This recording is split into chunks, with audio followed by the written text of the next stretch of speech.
আসসালামু আলাইকুম দর্শক, আমি সাইফুল 68 আপনাদের সকলকে আমন্ত্রণ। ডুবে যাওয়া বাস থেকে ১৭ লাশ উদ্ধার, মৃতের সংখ্যা বেড়ে ১৮।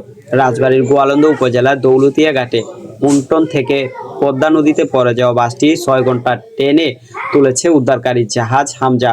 বুধবার রাত সোয়া ১১টার দিকে একটি অংশ দৃশ্যমান হয়। 11:30টা নাগাদ পুরো বাসটি জাহাজ হামজা ক্রেন দিয়ে ট্রেনে পানির উপরে তোলা হয়। এই ঘটনায় বাস থেকে এখন পর্যন্ত ১৬ জনের লাশ উদ্ধারের কথা জানিয়েছে ফায়ার সার্ভিস। এর আগে রাজবাড়ী জেলা প্রশাসনিক কার্যালয়ের সহকারী কমিশনার ও নির্বাহী ম্যাজিস্ট্রেট মোহাম্মদ হাফিজুর রহমান রাত ১১টা ৫০ মিনিটে ১৪ জনের লাশ উদ্ধারের তথ্য নিশ্চিত করেছেন। এই নিয়ে দৌলতিয়া ফেরিঘাটে বাসডুবির ঘটনায় মৃতের সংখ্যা বেড়ে দাঁড়িয়ে ১৮ জনের দাঁড়িয়েছে। এই ঘটনায় এর আগে দুজনকে উদ্ধার করে গোয়ালন্দ উপজেলা স্বাস্থ্য কমপ্লেক্সে নিয়ে গেলে কর্তব্যরত চিকিৎসক মৃত ঘোষণা করেন। পরের বুধবার দিবাগত রাতে ফায়ার সার্ভিসের মিডিয়া সেলে পাঠানো এক হোয়াটসঅ্যাপ বার্তায় ১৬ জনের লাশ উদ্ধারের তথ্য জানানো হয়। বার্তায় আরও বলা হয় যে বাস থেকে উদ্ধার হওয়া লাশের মধ্যে ২ জন শিশু, ১০ জন নারী, ৪ জন পুরুষ।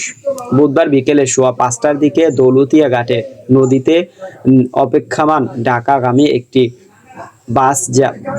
যাত্রীবাহী বাস নিয়ন্ত্রণ হারিয়ে পুন্টন থেকে পদ্মা নদীতে পড়ে যায়। বাসটি যাত্রা শুরু করেছিলেন কুষ্টিয়া কুমারখালী থেকে ঢাকার উদ্দেশ্যে। বাসটি ছাড়ার সময় মাত্র ৬ যাত্রী নিয়ে ছিলেন। এরপর একে একে বিভিন্ন কাউন্টার থেকে যাত্রী উঠানো হয়।